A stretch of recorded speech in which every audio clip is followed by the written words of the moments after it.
আজি লাওখোৱা অভয়াৰণ্যৰ হেমুল গছৰ ফুল ফেষ্টিভেল উপলক্ষে এখন দৌৰ খেল প্ৰতিযোগিতা অনুষ্ঠিত কৰা হৈছে।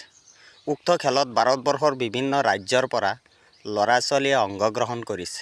খেলৰ প্ৰথম পুৰস্কাৰ 1 লাখ টকা।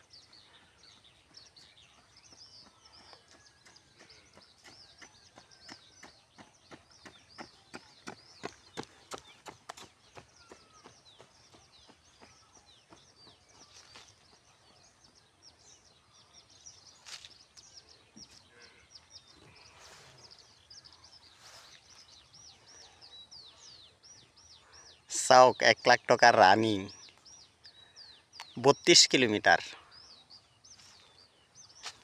উক্ত খেলত ভাৰতবৰ্ষৰ বিভিন্ন ৰাজ্যৰ পৰা ল'ৰা ছোৱালী অংশগ্ৰহণ কৰিছে। প্ৰথম পুৰস্কাৰ 1 লাখ টকা।